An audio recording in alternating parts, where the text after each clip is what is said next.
If you thought Menace was just about positioning troops and shooting until the ammo runs out, I've got news. The game punishes you precisely for thinking that way. Menace is about controlling the mission's rhythm, breaking the enemy from within, and getting out alive with minimal losses, because here, resources are limited, mistakes are costly, and the campaign does not forgive improvisation. In this video, I'm going straight to the point with 10 advanced tips that will change your consistency.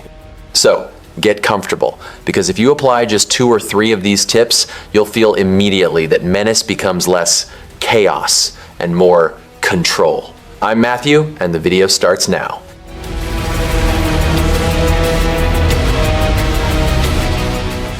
Suppression in Menace, for me, is that click moment. You stop thinking, how do I kill everyone right now? And start thinking, how do I take control away from the enemy now? The system was clearly designed to reward sustained fire and cold-blooded decisions, because the suppression bar often decides the fight before anyone actually goes down. The pro tip here is to choose targets that hold the enemy team together, like officers and heavy units, and pour concentrated fire on them, not necessarily to finish them off, but to fill that meter. When suppressed, the enemy loses action points and accuracy, which completely changes the turn's math because they start failing at what matters most, repositioning and responding correctly. And that's the best part.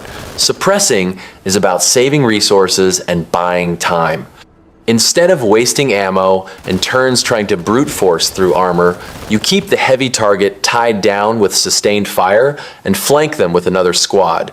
Just as the game encourages a suppressed tank becomes a predictable and much less threatening target.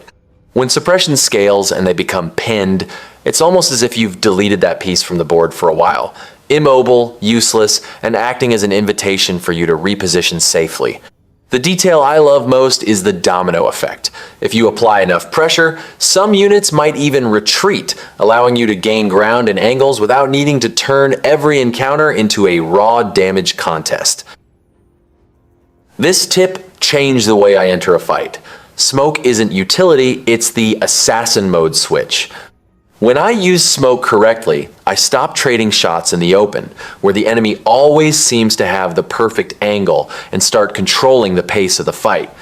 Because I choose when the line of sight disappears and when the real brawling begins. The trick is to use smoke as a cut on the board. You break loose, close in with your assault squads, and breach with CQC before the enemy can react properly. Then, shotguns and SMGs at point-blank range become a meat grinder because short-range damage melts armor incredibly fast, and many things that would be a problem in a long-range shootout simply cease to exist when you're in the target's face. What I like most about this approach is how it simplifies chaotic situations. Instead of respecting special units, annoying abilities, cross angles, and that constant gunfire draining your resources, you turn the fight into a now or never moment. Honestly, this is a lifesaver when your team is low on health because you reduce exposure time and end the fight before it turns into a losing spiral. If I had to pick one habit to carry through the whole game, it's this. Smoke is the Hazone accessory, and I buy it whenever I can. It's not a luxury, it's consistency. It's the tool that gives you a safe entry, fast kills, and gets you out of trouble when Plan A goes south. When I started taking Menace more seriously, the realization hit me fast. It's not about killing more, it's about killing the right people first. Whenever an elite enemy appears, I switch my mindset to surgical mode. Remove whoever disorganizes your team or deletes your vehicle in one click. This prioritization might seem small, but it's the kind of detail that transforms a chaotic shootout into a controlled cleanup. The first ones I hunt are the rogue army officers.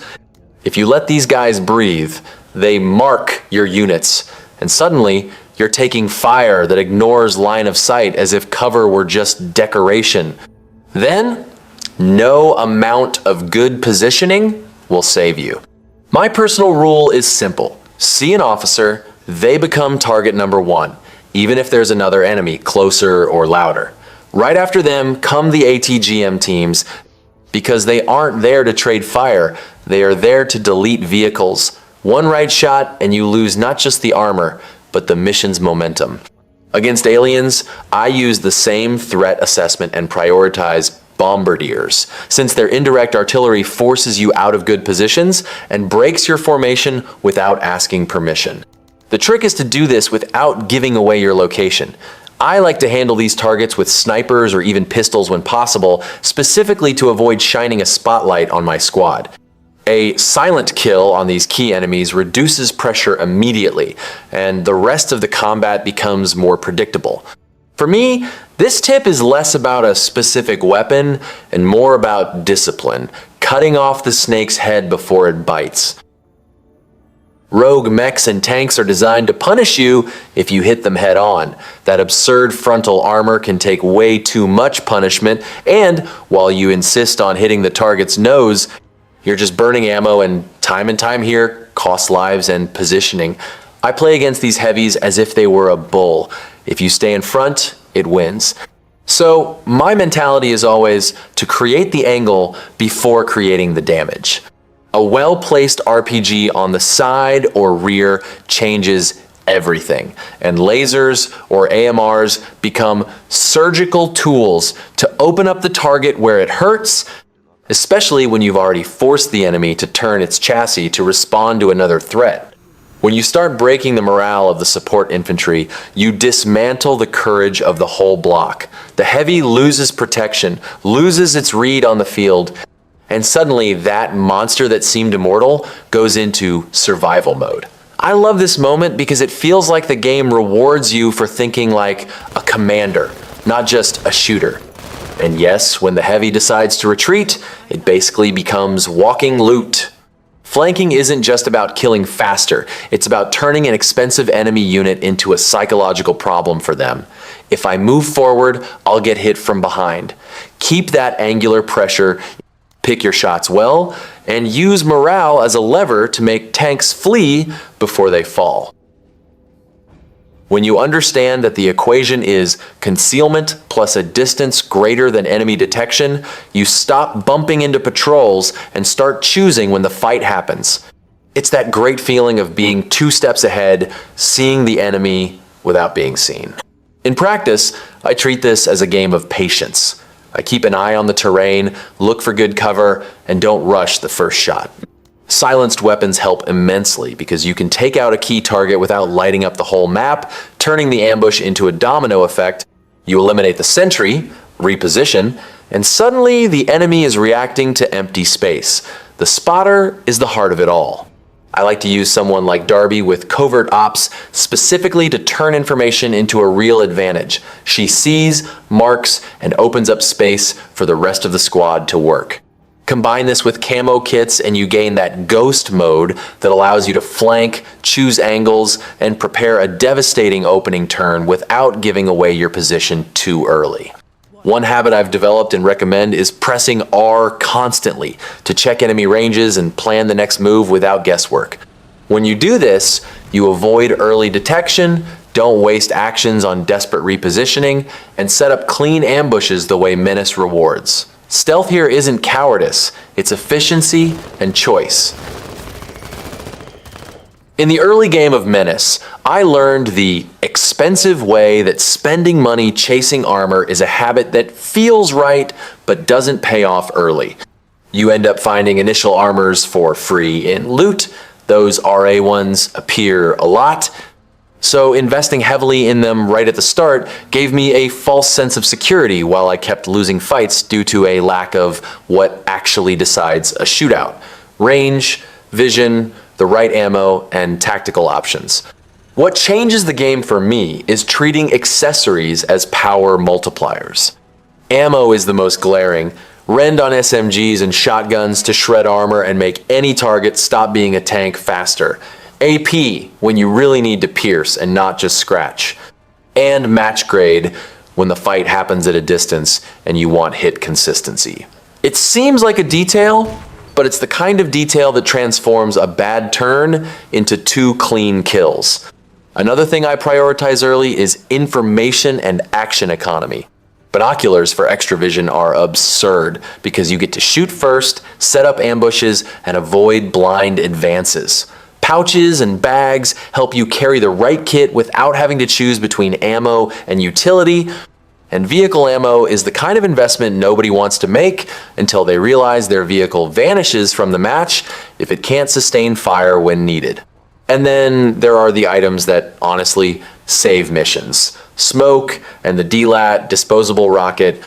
Smoke isn't defensive. It's a tool for repositioning and line of sight denial. It buys time, cuts angles, and lets you play with an advantage even when the enemy has the numbers. The DLAT is that plan B that becomes plan A when a tough target shows up too early. You don't need the perfect weapon, you just need the answer in your backpack.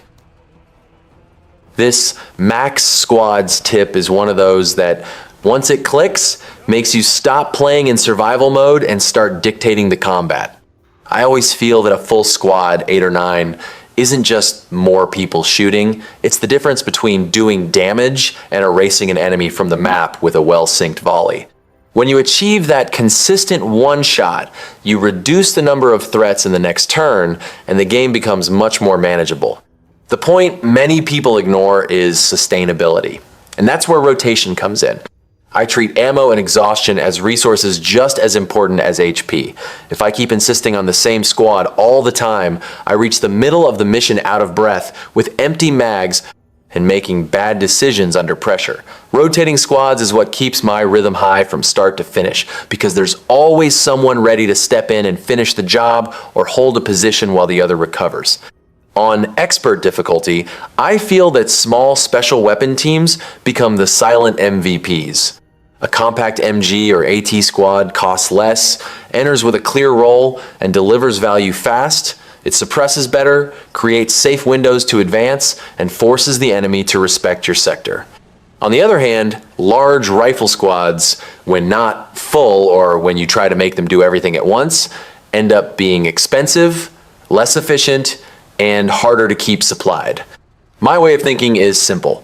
I build full squads to win the initial clash with brute force and use small specialized teams to keep the enemy pinned and the fight organized. This combination ensures you always have a plan, even when the mission drags on. One group erases targets, another controls the terrain, and rotation ensures you never enter a turn out of ammo, out of actions, out of options.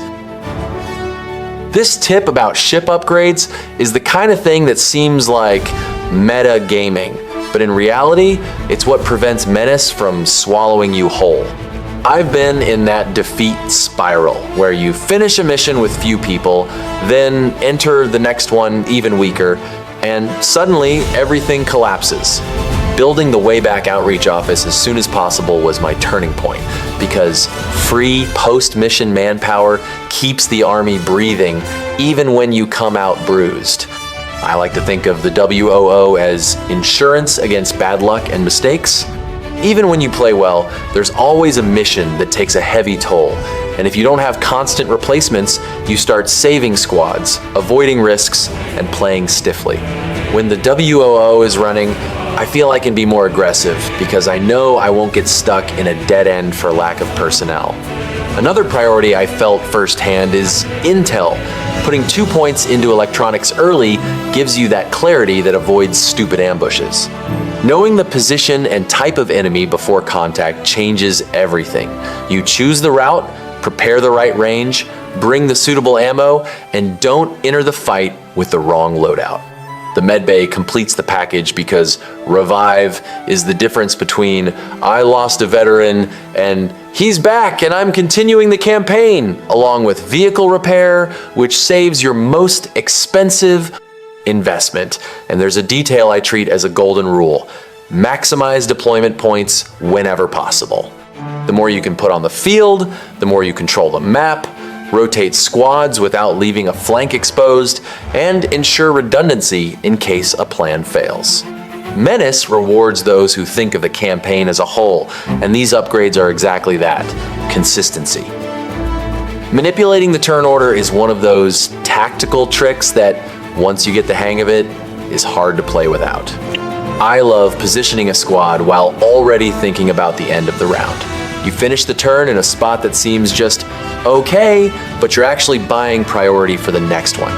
Then comes that moment where you activate first and get a flank practically for free before the enemy can react or close the angle. The way I do this is by alternating activations with intention, not impulse. I like to move the scout early to reveal what's hidden and clear the fog from the plan. And I leave the heavies for later when the picture is clear and the path to the objective is safer. This avoids that feeling of playing heavy in the dark and finding out too late that you advanced into a perfect kill box for the enemy. The strongest detail of this technique is that it creates double turns in practice. You position yourself at the end of a round and then act at the beginning of the next. This minimal interval between actions is where I look for my most decisive plays, like crossing an angle, hitting someone's flank, or finishing a protected target. When it works, it feels like the enemy is always one step behind, just putting out fires. Suppression acts as the glue that holds all of this together. I use suppression not just to reduce enemy fire, but to force bad choices, wasting actions to recover, retreating, or staying pinned while I reposition. When you combine suppression with this activation manipulation, you start moving turns like a board game. Reveal early, lock down the enemy, reposition at the end, and open the next round with a real advantage. This tip about elite, cheap leaders is the smartest way I found to gain real power without breaking the campaign economy. Cody becomes my emergency button against heavy armor. When a target appears that seems like it'll never fall, I put him on the table and think, okay, now the conversation is different. Darby is my favorite type of leader because she plays like a ninja sniper, cuts the enemy's momentum, and disables powers. So I feel like I'm taking the most dangerous toy out of the opponent's hand before they can play with it. Tech completes this trio as the most gritty and practical piece. A heavy on the hip is something that seems simple, but totally changes fights at short and medium range, especially when the map forces you to fight for corners and cover. I like this combination because each has a clear role. Cody handles tough targets, Darby controls and denies abilities, and Tech sustains pressure without needing a perfect scenario. When I enter a mission with this mindset, I make fewer mistakes because I'm not improvising roles in the middle of a gunfight. And the 1-star promotion trick, like with Carta, is what makes it all sustainable. Instead of spending everything on a 3-star, I prefer to take someone with absurd growth potential and promote them gradually, because 3 1-star promotions are cheaper than 1 3-star promotion. In my game, this spreads strength across the entire roster and reduces the risk of, if my best guy falls, it's over because everyone is moving up and filling gaps. To start, I really like this base of 3 infantry plus 1 pilot because it gives you bulk and flexibility right away. You have enough infantry to hold ground, provide fire volume, and cover rotations, while the pilot gives you mobility and impact when you need to react fast or pressure a point on the map. In the end, Menace rewards those who build squads as tools, not just as a collection of soldiers, and these cheap leaders do exactly that.